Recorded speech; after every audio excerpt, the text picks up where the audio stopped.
ప్రభుత్వం పెట్టిన ఇబ్బందులను తలుచుకొని మంత్రి పొంగులేటి శ్రీనివాసరెడ్డి కన్నీరు పెట్టారు.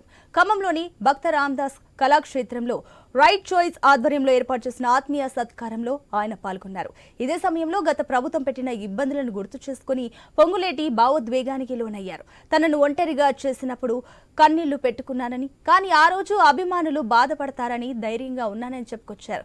గత ప్రభుత్వంలో నిరుద్యోగ యువత వివక్షతకు గురయ్యారని, నిరుద్యోగులు అందరూ కలిసి ఇందిరమ్మ రాజ్యం తెచ్చుకున్నారని చెప్పారు. తమ ప్రభుత్వం ఈ ఏడాది 2 లక్షల ఉద్యోగాలను భర్తీ చేయబోతుందని, టీఎస్పీఎస్సీ ప్రక్షాళనకు మొదటి అడుగు పడిందని పొంగులేటి శ్రీనివాసరెడ్డి స్పష్టం చేశారు.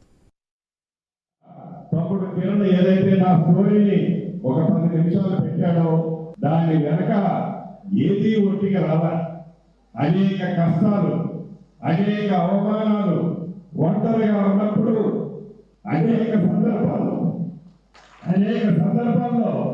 కన్నీరు నా కార్యకర్తలు, నా నాయకులు పెట్టుకున్నప్పుడు వారి ముందు నేను బాధపడితే వారు బాధపడతారని దిగమింగుకొని ఒంటరిగా ఉన్నప్పుడు ఆ కన్నీరు దాచుకునేవాడిని.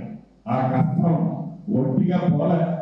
ఇది మీకు ఎందుకు చెప్తున్నానంటే, ప్రతి కష్టం వెనక సుఖం ఉంటుంది, ప్రతి సుఖం వెనక కష్టం ఉంటుంది. పుడతా ఎవడు లక్షాధికారి కాడు, పుడతా పదవులతో ఏ ఒక్కడు పుట్టడు. మనం నడిపే నడక, మన ప్రవర్తన, మన మంచితనం ఎప్పటికీ మనకి శ్రీరామ లక్ష్మణగా ఉంటాయి.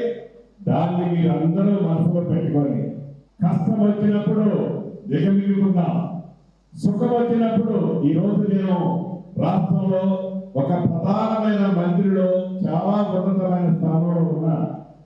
ఇంతమందిలో ఈ రోజు ఎందుకు ఎమోషనల్ అయ్యానంటే, ఆ రోజైతే దానికి అర్థం లేదు.